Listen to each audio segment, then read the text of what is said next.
Hello and welcome to our channel जिसका नाम है जीएस स्पेशल। तो हम आज आपके सामने जो वीडियोस लेके आए हैं वो है इंडिया इजराइल रिलेशन के ऊपर डिपेंड। और ये वीडियो एक मल्टीपर्पज़ वीडियो है जो आपके अदर्स कॉम्पिटिटिव एग्ज़ाम्स होते हैं उनके साथ साथ जो इस बार सीबीएसई ने 12th क्लास का पॉलिटिकल साइंस में सिलेबस में ऐड ऑन किया है उन बच्चों के लिए भी काफ़ी हेल्पफुल साबित होने वाली है इंडिया इजराइल रिलेशन, क्योंकि नया टॉपिक ऐड हुआ और बच्चों को ईजिली इससे रिलेटेड नोट्स वगैरह मिल नहीं पा रहे हैं। तो ये वीडियो उन बच्चों के लिए भी काफ़ी हेल्पफुल होगी। तो लेट्स बिगिन। तो पहले इंडिया इजराइल रिलेशन में हम थोड़ा इजराइल कंट्री के बारे में इंट्रोडक्शन ले लेते हैं कि इजराइल कंट्री एक्चुअली में उसकी कुछ फीचर्स है क्या। तो इजराइल देखो, जो इजराइल इज़ लोकेटेड होता है मिडल ईस्ट में। यहाँ पे हमारे ये देखिए आपको मैप में जो येलो येलो एरिया दिख रहा है, लाइट येलो, ये है इजराइल हमारा।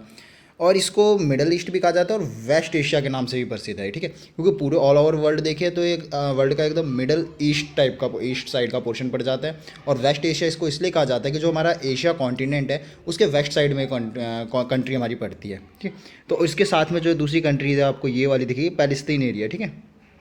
अच्छा, उसके बारे में देखिए आगे हम, तो इसकी कैपिटल इसराइल की जेरूसलम है। इस पे हमने स्टार मार्क इसलिए किया क्योंकि कई कंट्रीज़ जेरूसलम को इसकी कैपिटल नहीं मानते, क्योंकि जेरूसलम देखिए काफ़ी रिलीजियस जो फेथ इससे बिलोंग करते हैं, जैसे यहूदीज़ का, इस्लाम का और जो हमारी क्रिश्चियनिटी है उनके काफ़ी रिलीजियस फेथ यहाँ से जेरूसलम जो लोकेशन है इससे उनका फेथ काफ़ी जुड़ा हुआ है। तो वो सब अपने आप को इसको क्लेम करते हैं, लेकिन इसकी कैपिटल जो इजराइल ऑफिशियली मानते हैं वो जेरूसलम ही है, ठीक है। और ये जूइश डोमिनेंस मतलब यहूदी, जो यहाँ पे यहूदी समुदाय के लोग हैं, यहूदी धर्म को मानने वाले लोग हैं, उनकी संख्या यहाँ पर ज़्यादा है, ठीक है।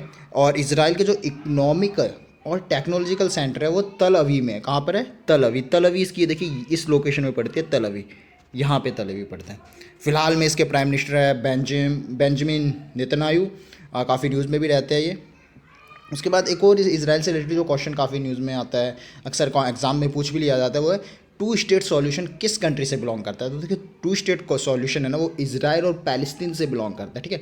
ये यूएन ने इसके मध्यस्थता करवाने के लिए पैलेस्तीन और इसराइल के बीच ये प्रपोज रखा था, जिसको कहते हैं टू स्टेट सॉल्यूशन, की दो स्टेट साथ में एग्जिस्ट करेंगे। कौन कौन सी होगी वो स्टेट का मतलब यहाँ कंट्रीज से, कौन कौन सी कंट्रीज, एक तो इसराइल कंट्रीज और दूसरी हमारी होगी पैलेस्तीन कंट्री। तो ये कुछ इसका इंट्रोडक्शन था। अब हम ये देखो मैप में एक बार आपको दिखा देता हूँ, ये हमारा प्यारा भारत है। और यहाँ से अगर आप वेस्ट साइड में जाओगे तो ये देखिए आपको जो डार्क सर्कल, रेड सर्कल दिख रहा है, ये है इसराइल, ठीक है। यहाँ से आप पाकिस्तान, अफगानिस्तान, ईरान, इराक पार करते हुए यहाँ पे आप इसराइल पहुँच जाओगे। और ये जो आपको सी दिख रहा है, ये कौन सा सी है? मेडिटेरियन सी है। और नीचे हो गया रेड सी। और जो रेड सी से मेडिटेरियन सी को जोड़ने वाली कैनाल है यहाँ पे, वो कौन से? स्वेज कैनाल, जहाँ हाल ही में चाइना का एक शिप्स था वो ब्लॉक हो गया था, तो ये भी काफ़ी न्यूज़ में था। तो ये भी एग्ज़ाम में अक्सर पूछे जा सकते हैं, तो आपको पता होनी चाहिए सब कुछ। चलो अब इंडिया इजराइल रिलेशन पे देखते हैं। तो इसराइल वैसे इंडिपेंडेंस तो 1948 में ही हो गया था, बट इंडिया ने इसको एक्सेप्ट नहीं किया था एज ए कंट्री, ठीक है। इसके रीजंस बहुत सारे थे कि इसराइल बेसिकली इसको छवि थी वो इस्लाम के अगेंस्ट थी, और इंडिया में बहुत सारे मुस्लिम्स कम्युनिटीज़ के बिलोंग करते हैं, तो एक वो भी इसका डायलमा रहा था। लेकिन उसके बाद इंडिया ने इसराइल को जो मान्यता दी कि एक डिप्लोमेटिक रिलेशन इसराइल के साथ कब स्थापित किए, तो सन 1992 1992 में भारत ने इसराइल के साथ संबंध स्थापित किए, ठीक है। दोनों ही कंट्रीज़ पे किसकी कॉलोनी रही थी ये दोनों कंट्री, मतलब भारत और इसराइल दोनों पहले यूके मतलब यूनाइटेड किंगडम के गुलाम थे। उसके बाद इंडिया आफ्टर इंडिपेंडेंस, इंडिया ने तो आपको जैसे पता ही है नाम को ज्वाइन कर लिया था, नॉन अलाइनमेंट मूवमेंट, ठीक है। और जो जो उसके साथ साथ इंडिया के अरब वर्ल्ड के साथ जो अरब की कंट्रीज़ होती है, सऊदी अरेबिया वगैरह, उनके साथ भी इंडिया के काफ़ी अच्छे रिलेशन रखते हैं। साथ ही साथ सोवियत यूनियन यूएसएसआर था जो डिसइंटीग्रेट हो गया था 1991 में, उसके साथ भी इंडिया के क्लोज रिलेशन थे। लेकिन हाँ, इंडिया उसके खेमे में नहीं था। वहीं दूसरी तरफ इसराइल की हम बात करें तो इसराइल के यूएस और वेस्टर्न यूरोपियन कंट्रीज़ थे, उनकी तरफ काफ़ी इसका झुकाव था।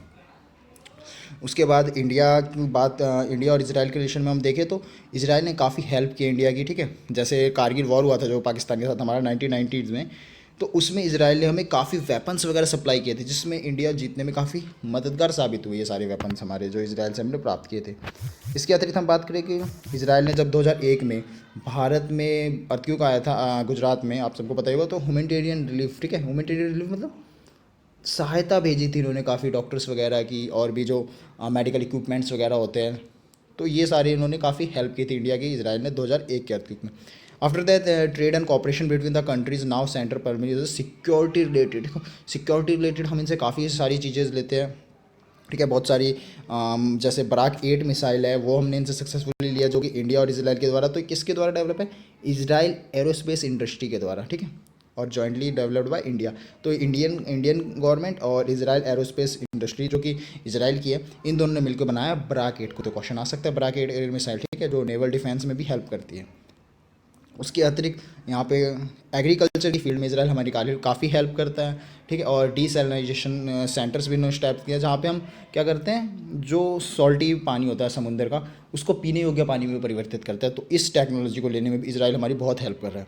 उसके बाद एक हिस्टोरिकल जो हमारी भारत की तरफ से जो फर्स्ट टाइम, वैसे तो इजराइल 1948 में आज़ाद हो जाता है, लेकिन भारत इसके साथ डिप्लोमेटिक रिलेशन कब इस्टेब्लिश करता है, 1992 में, हमने अभी देखा। बट 1992 में इस्टेब्लिश तो कर दिए थे, बट उसके बाद भी भारत की तरफ से कोई डेलीगेशन, मतलब कोई बड़ा डेलीगेशन अब तक नहीं गया था। तो सन 2017 में प्राइम मिनिस्टर नरेंद्र मोदी ने इसराइल की फ़र्स्ट विजिट की, तो भारत के पहले प्रधानमंत्री बने जिसने इसराइल को विजिट किया, ठीक है। तो ये काफ़ी एक इम्पॉर्टेंट हमारा फिनोमेना रहा था। तो ये इसमें इम्पॉर्टेंट आप क्वेश्चन देख सकते हैं, ये आपको आई होप काफ़ी हेल्प करेगा। तो ये था हमारा छोटा सा लेक्चर। अगर आपको पसंद आया तो हमें बताइए, और अगर आपको इनकी PDF चाहिए नोट्स की फॉर्म में, तो आप कमेंट बॉक्स में कर सकते हैं, हम आपको प्रोवाइड करवा देंगे। और अगर आप और वीडियोस चाहते हैं इससे रिलेटेड, जैसे US के साथ रिलेशन या रशिया के साथ रिलेशन, तो आप वो भी कमेंट करके बता सकते हैं, हम ईजिली उसको, हमारी टीम उसको अवेलेबल करवा देगी। तो इस वीडियो में बस इतना ही। Thank you.